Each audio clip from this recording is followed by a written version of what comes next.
Hello everyone, स्वागत है आपका अपना यूट्यूब चैनल अक्षरधाम क्लासेज में। आज हम लोग केमिस्ट्री का चैप्टर 2 अम्ल भस्म और लवण कि में जितना भी क्वेश्चन होगा वो सब हम करवा देंगे। ठीक है, तो चलिए शुरू करते हैं। सबसे पहला क्वेश्चन है कि अम्ल हम लोग किसे कहेंगे। तो अम्ल वह पदार्थ होता है जो स्वाद में खट्टा होता है तथा जल में घुलकर हाइड्रोजन आयन उत्पन्न करता है, उसे हम लोग कहेंगे अम्ल। वह पदार्थ जो स्वाद में खट्टा होना चाहिए और जल में जब वह घुलेगा तो हाइड्रोजन आयन प्रदान करेगा, तो हो जाएगा अम्ल। ठीक है। दूसरा है क्षार। तो क्षार वह पदार्थ है जो स्वाद में कड़वा होता है, ठीक है, और जल में घुल करके हाइड्रो ऑक्साइड आयन मुक्त करता है, उसे हम लोग कहेंगे क्षार। वह पदार्थ जो जल में घुल करके हाइड्रोक्साइड आयन देगा और स्वाद में कड़वा होगा, तो वो हो जाएगा हमारा क्षार। ठीक है। उसके बाद है आर्हेनियस के अनुसार कह रहा है कि आर्हेनियस सर के अनुसार अम्ल और भस्म की परिभाषा क्या होगी। तो आर्हेनियस के अनुसार अम्ल की परिभाषा ये हो जाएगा कि वे पदार्थ जो जल में घुलकर हाइड्रोजन आयन मुक्त करता है, जो जल में घुल करके हाइड्रोजन आयन मुक्त करेगा वो हो जाएगा हमारा अम्ल। और क्षार किसको कहेंगे, तो वे पदार्थ जो जल में घुलकर हाइड्रोक्साइड आयन मुक्त करता है, ये हो गया आर्हेनियस के अनुसार। और ये बार बार पूछता है, तो इसको आप लोग याद जरूर रखिएगा। ठीक है। उसके बाद है उदासीनीकरण। उदासीनीकरण हम लोग क्या है, हम लोग उदासीनीकरण किसको कहते हैं। तो अम्ल तथा क्षार की अभिक्रिया के फलस्वरूप मतलब परिणाम स्वरूप लवण तथा जल का बनना उदासीनीकरण कहलाता है। जब अम्ल और क्षार की अभिक्रिया होगी और उसके परिणाम स्वरूप लवण और जल बनेगा, तो वो हमारा कहलाएगा उदासीनीकरण अभिक्रिया। ठीक है।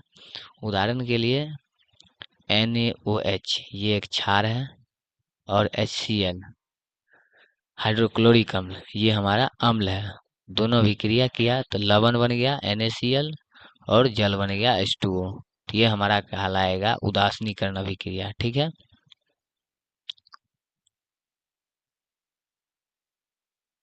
नेक्स्ट है हम लोगों का कि दुर्बल अम्ल किसे कहेंगे।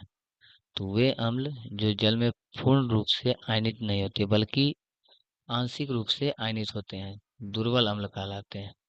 जो पदार्थ जो अम्ल आंशिक रूप से जल में आयनित होगा वो हमारा कहलाएगा दुर्बल अम्ल। जैसे में होगा CH3COOH। ठीक है। उसके बाद है परवल क्षार। परवल क्षार किसको हम कहेंगे, वे क्षार जो जल में घुलकर लगभग पूर्ण रूप से आयनित होकर हाइड्रोक्साइड आयन देगा, तो वो कहलाएगा हमारा परवल क्षार। ठीक है। जो जल में घुल जाएगा और हाइड्रोक्साइड आयन प्रदान करेगा, तो वो हमारा कहलाएगा परवल क्षार। जैसे में हो गया KOH NOH। ठीक है। इसी तरह से और सभी होते हैं। अगला है हमारा दुर्बल क्षार किसको कहेंगे। तो वे क्षार जो जल में घुलकर आंशिक रूप से आयनित होंगे वो कहलाएंगे दुर्बल क्षार। जो जल में घुलकर आंशिक रूप से आयनित होगा और कम रूप में आंशिक रूप में आयनित होता है और वह आंशिक रूप में हाइड्रोक्साइड आयन प्रदान करेगा, तो वो कहलाएगा हमारा क्या, दुर्बल क्षार। ठीक है।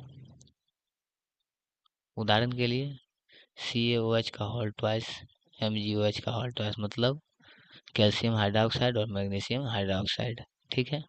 उसके बाद है अम्लीय लवण। अम्लीय लवण किसको हम लोग कहेंगे, तो जिस विलयन में लवण की मात्रा जो है सो जल की अपेक्षा अधिक हो, अम्लीय लवण कहलाएगा। ठीक है। अम्ल की मात्रा जो होता है जल की अपेक्षा अधिक हो जाएगा, तो वो कहलाएगा हमारा अम्लीय लवण। ठीक है। जैसे में HCl H2SO4 HNO3 आदि, मतलब ये सभी एकदम परवल अम्ल भी कहला सकता है और अम्लीय लवण भी कहला सकता है। ठीक है। उसके बाद है लवण। ठीक है। अम्ल और क्षार की अभिक्रिया के फलस्वरूप लवण तथा जल बनते हैं। उदाहरण के लिए HCl प्लस NOH दोनों मिलेगा, एक हो गया हमारा अम्ल और एक भस्म। दोनों मिलके लवण और जल बनाएगा, तो ये कहलाएगा हमारा उदासीनीकरण, और लवण भी कहला जाएगा। ठीक है।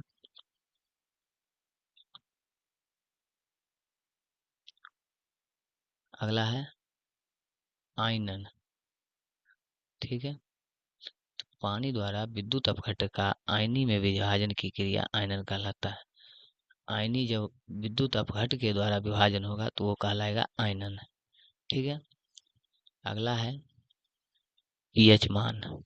किसी विलयन के पीएच का मान उसमें उपस्थित हाइड्रोजन आयन की एकाग्रता के लघुगणक होता है। ठीक है।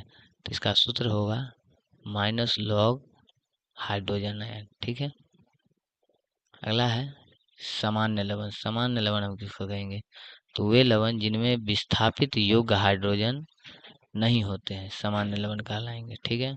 जैसे में NaCl, KCl, Na2SO4 इत्यादि। ठीक है।